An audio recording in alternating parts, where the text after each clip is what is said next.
A wealthy married heiress must try to convince others of an impending murder while stuck in bed alone, after she discovers she's the target of a plot by way of an errant phone call in the 1940 noir thriller, Sorry, Wrong Number. And that's the movie we're dusting off this week on Movie Bones.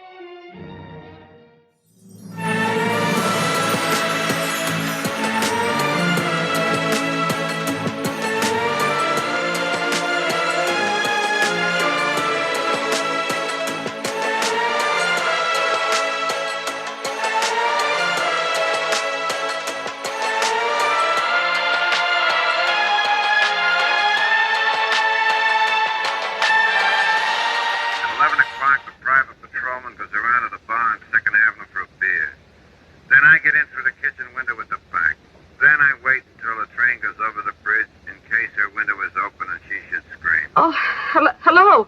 Who is this? I forgot to ask you. Still don't want to use the gun? But make it quick. Our client says he doesn't wish to make us suffer long. Okay, George, don't worry. There won't be any slip-up. You know me. And don't forget to take the rings and bracelets and the jewelry in the bureau drawer. Our client wishes to make it look like simple robbery. Simple robbery. That's very important. Okay. Now let me just check the address again. It's... Hello?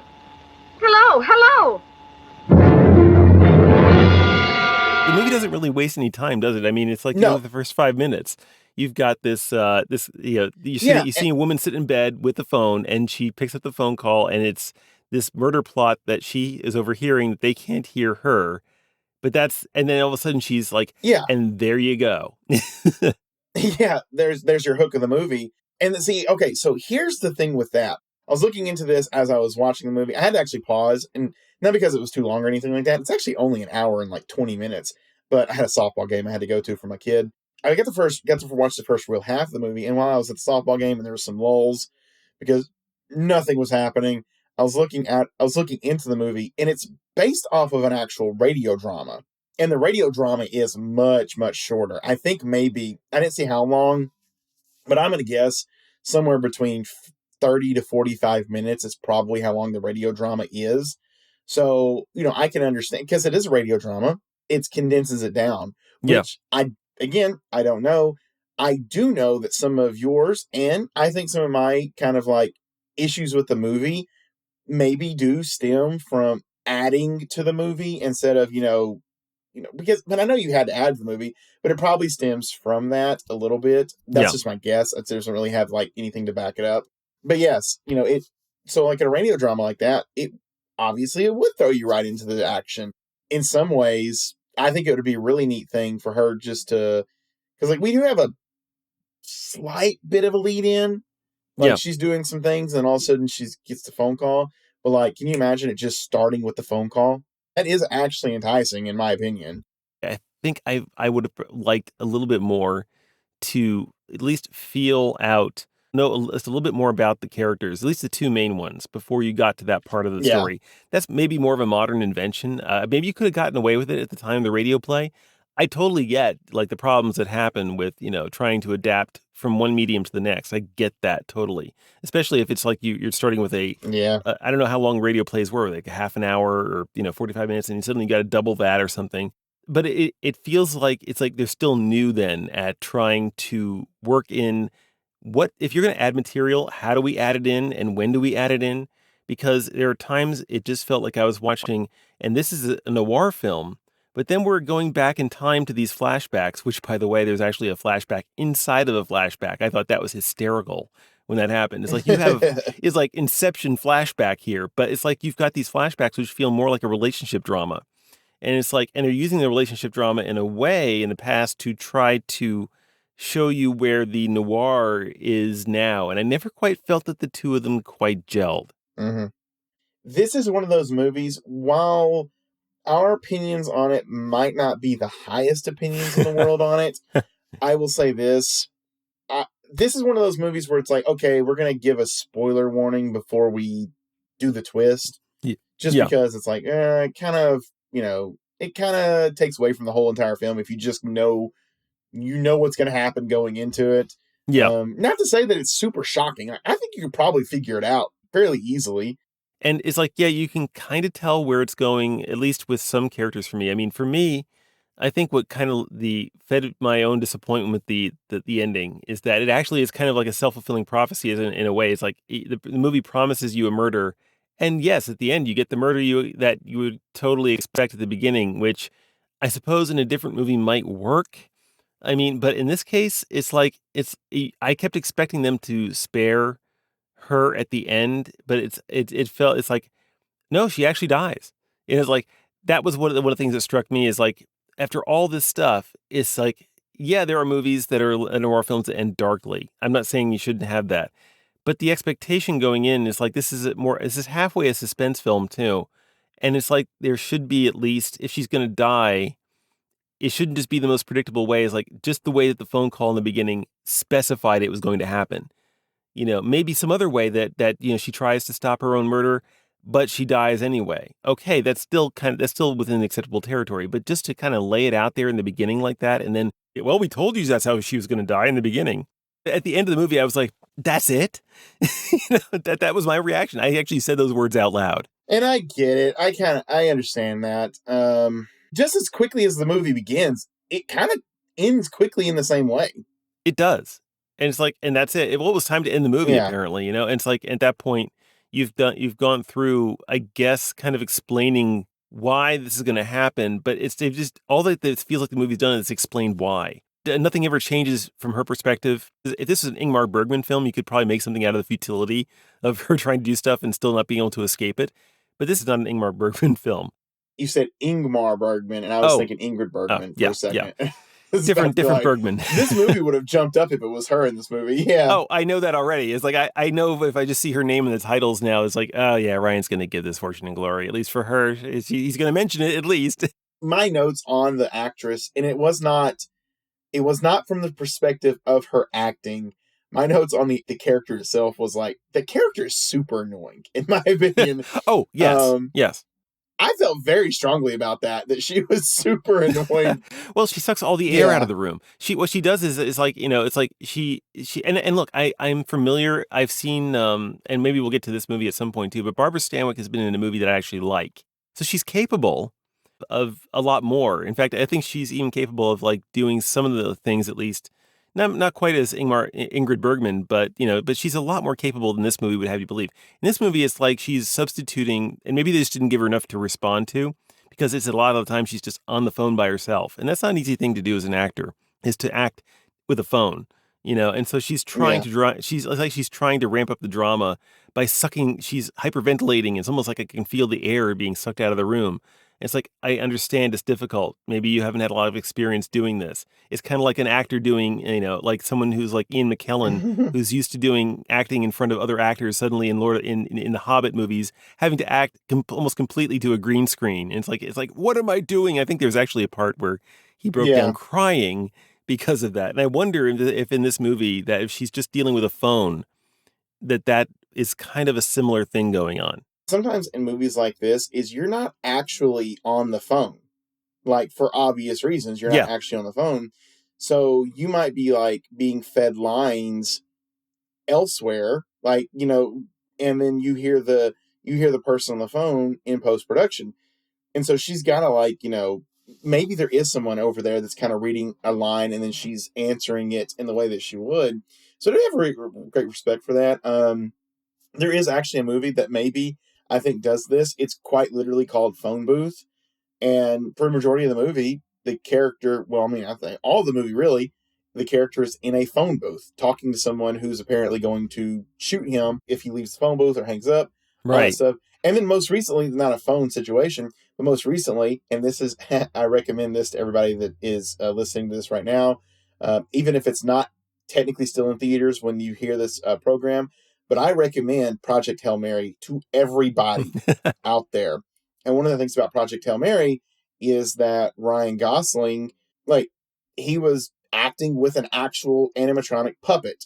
And we're not talking CGI, we're talking about an actual puppet. They had a puppeteer, and they did have the puppeteer in there to read lines, but you don't get emotional with the puppeteer. You get emotional with the puppet. But people that are worth their salt in acting can do that. So I do have a great respect for her doing this. That's why I always like, when a character is insufferable, it's like, that means the actor's doing a pretty good job. Yeah. But I will go back to my original point and say, this character is incredibly insufferable. Yes, she is. And to your point, I think with thinking about talking about acting with a puppet, is like everyone talks about how great Yoda was in the puppet form, and it is. Frank Oz, I mean, terrific. Frank Oz has done some terrific things. He's done some directorial stuff that I really love. I think he actually directed, what was it? The What About Bob? Have you ever seen that? It's a comedy. He's done some comedies. Oh, no. Dirty Rotten Scoundrels, I think, was one. But he's done acting roles in front of the camera, usually as bit parts. But he also does puppeteering, and I think whether through Jim Henson's Puppet Workshop or not, but I think he did do some of that through Jim Henson. And also, it's like, but then I think about like what it says about Mark Hamill. If the scene would fall apart just as much if Mark Hamill didn't hold up his end of the conversation with the puppet, So I totally get what you're saying. Yeah. How about that twist? Yep. Yeah, how about that twist? You said there was a twist that you liked? Like, I wondered if there was going to be, like, a big twist. I thought, like, here were my theories on, like, what I thought the twist might be, or what I thought might be happening in the movie. One I thought was that she would be the one killed, which, like, I thought maybe, like, they were trying to kill her. But I also thought because she has, like, this heart condition throughout the movie, or some kind of condition, I was like, maybe they're just going to try to scare her to death. Like one of those things. It's like, oh no, she died, like, which would have been almost the perfect crime if you ask me. Yeah, actually. And so like he could inherit her money. And go off. Because here's the thing, folks. This character is a spoiled, rotten character. I don't know if she is very redeemable herself. That does not mean that her character is worthy of death. But like, she meets this guy. She falls in love with him. He absolutely falls in love with her for her money. But then he's ambitious and he's like, I don't want to just live off your father's money. So maybe he does fall in love with her a little bit. He seems willing at least to try to extend his hand in an offer of genuine relationship, despite the fact that it seems like there's definitely a blend of self-interest there as well. But he does do things that seem to be offering a hand of, I didn't have to do this if I was just interested in the money, So, but then they kind of ruin that with him, like, but then I'm willing to murder you too. And see, like, then you realize that she is like, then like when he's talking to her about his ambitions, you realize that she's kind of awful herself because, she's like, no, we're not going to do anything to hurt daddy's money because that's my money too, and it's my company. And you're like, at the same time, you're like, what is wrong with him trying to like make his way in the world? Like, does your dad's company go away? Like, what? I don't get that either. It just was like, that was super confusing. But she didn't want him to do anything. Basically, what it kind of turns into for a little bit there is like, oh, you were always meant to be my friend, her husband. You were just meant to be the trophy husband.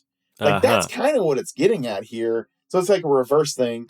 But then, like, but because of his ambition, he's like, you know what? I'll just have you killed, which is like, okay. Okay. That's an idea, I guess. That's a bit much.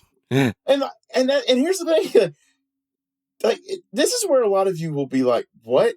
And I say what because he's not being cut off. Like, that's the thing. Like, he's not losing the money. If he stays put. Yeah. He totally gets that. He totally gets like, in fact, she wants him to have that. She's throwing money at him. Yeah. Yeah, she's just kind of a jerk about it, and so is her dad. He's also a jerk about it too. So you're like, huh? Yeah. And then like you go through this kind of convoluted situation, and what you learn is like, you learn at the end, like, oh, the wrong number or the number that called, I don't know if it was intentional to call her, but you learn that those were the people that were coming to kill her. And like, then a dude shows up to actually kill her. And then he delivers the name of the movie to the lead actor, to the lead man over the phone. Is like, sorry, wrong number. It's like, oh, I see what you did there. Sorry, wrong number. So like, that was one of the things I thought would happen. I thought maybe that they were going to kill her. Let's see. Another theory I had. I'm trying to find all my theories. Oh, I thought maybe he's trying to fake his death because he wants away from her. Like, I thought maybe that was going to be a thing that happens. Again, I thought they were trying to scare her to death. And then finally, maybe I thought, well, this would be a fun little twist. I thought Stevenson, that's the husband's name. But Stevenson is trying to catch his wife and father-in-law in some kind of trap that will throw them in jail. because like maybe he learned that like they're nefarious or something like that, Yeah. and they're like embezzling money, and like he was gonna take the company by getting them arrested. I thought maybe that was what's going to happen, and then it was like kind of the most simplest answer, which is your husband's trying to have you killed. Yeah. And the thing is, like, I don't know, thinking about the plot and how the plot's all started, as I'm sitting here saying out loud, I'm just kind of like, oh, it's like, okay. The premise itself is nice.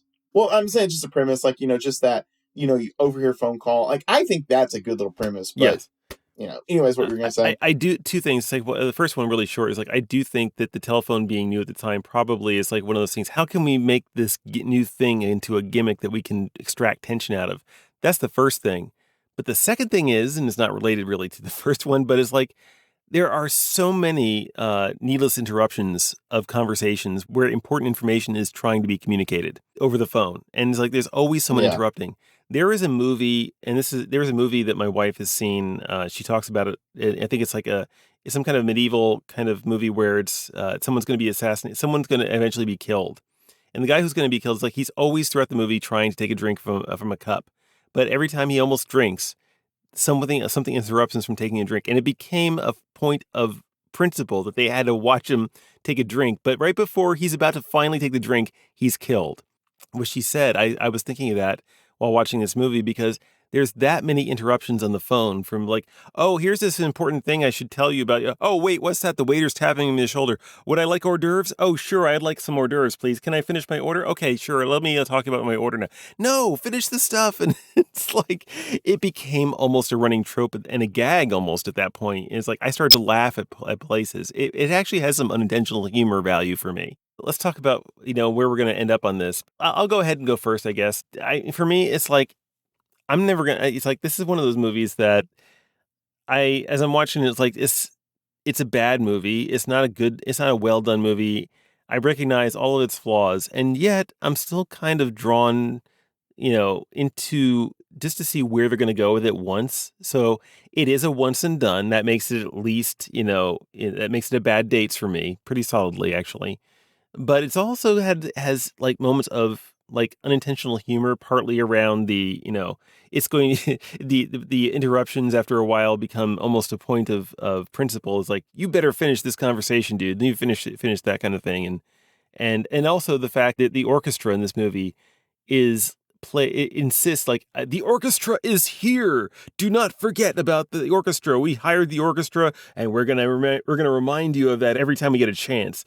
And it's almost to the point. It really is past the point of intrusion, and especially because there's not enough really good stuff to keep your attention, to distract you. Because I think I had a little bit of the same problem from the movie was On the Waterfront. It was and that's a really awesome movie where the orchestra tried to do the same thing, but kind of less successfully because the content was there solidly. But this one is like, oh, I see what you're trying to do. You're trying to substitute, the orchestra for my emotions. So this has actually got some entertainment value in a backwards way. This is actually kind of this is actually kind of nuke the fridge with the once and done.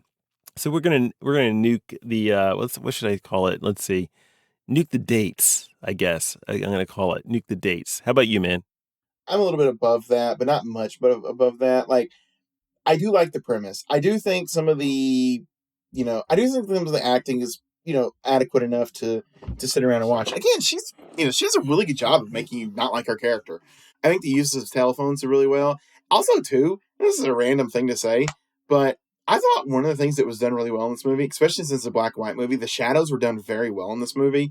I thought that was pretty good. Also, the telephones, like I'm looking at telephones, I'm like, those are nice telephones. So, but once you watch the movie, that's it. Like, but I put it more in the bad dates category because I think just for the fun of it, it is probably worth. It's not a very long movie either. It is worth like at least one watch, especially if you like noir. It's not going to be a twist that's going to make you shocked. In fact, a lot of you are going to probably go, yeah, okay. But I think once and done is perfectly fine. There is probably a world in which making fun of this movie is even more fun. Surprised there's not a riff tracks of it or anything like that. But who knows? Maybe there will be in the Perhaps future. deserves a mild one. But Yes. so I gave it a bad dates. All right. Yeah, I gave it a Bad Dates. At first, I was leaning towards somewhere in between Belongs in a Museum and Bad Dates, but then as I kept thinking about the movie and kept thinking about it and kept thinking about it, I was like, no, this is a Bad Dates. I don't think it's worthy of a don't look at it, but maybe I could be convinced in different, different settings to probably look at this in like a nuke, nuke the bad dates or nuke the dates kind of Okay. thing, just because there is a lot of goofiness to this Sure, movie. sure. But ultimately, I'm gonna rest with Bad Okay. Dates. Well, I guess that means at this time, Ryan and I like to remind the folks out there that if you're having a good time watching these movies with us, and do like and subscribe and comment, and of course follow us on your podcast purveyor of choice. Tell us what you think we got wrong, and introduce us to a few titles you'd like us to see do. Anytime from 1975 on earlier. That's our time frame. So please do recommend movies in that time frame that you think we ought to do. So our next movie is, and this is what YouTube says, a group of professors working on a new encyclopedia while living in Manhattan and a Manhattan mansion take a mouthy nightclub singer who is wanted by the police to help bring down her mob boss lover. I cannot tell you if this is going to be a Fortune and Glory movie or Nuke It with Nuke the French movie. This movie is titled Ball of Fire. Ball of Fire. Yeah, we have in this movie stars Gary Cooper, which I think this is our first Gary Cooper film. I do believe. Barbara Stanwyck, which we just saw in today's film. Oscar Homolka, I'm not sure if I'm saying that correctly, and Henry Travers. It's directed by Howard Hawks, and yeah, it's called Ball of Fire. 1942, an hour and 52 minutes, or hour and 53 minutes, basically. So, yeah, it's a comedy, romance type situation. One of the writers actually is Billy Wilder, who we've seen on Movie Bones a couple times already as, for Sunset Boulevard. And I think he did the Apartment too. I might need to correct myself on that point. Anyway, yeah, I have seen this movie before, just recently actually, and Ryan will be joining me for the first time in this. So yeah, that's our film for next week, folks. So please do join us for that. I can't think of anything else to say, Ryan. How about you? Sorry, wrong number. Sorry. There you go. All right, folks. Sorry, wrong number. Take care, folks. We'll see you next week. Bye-bye.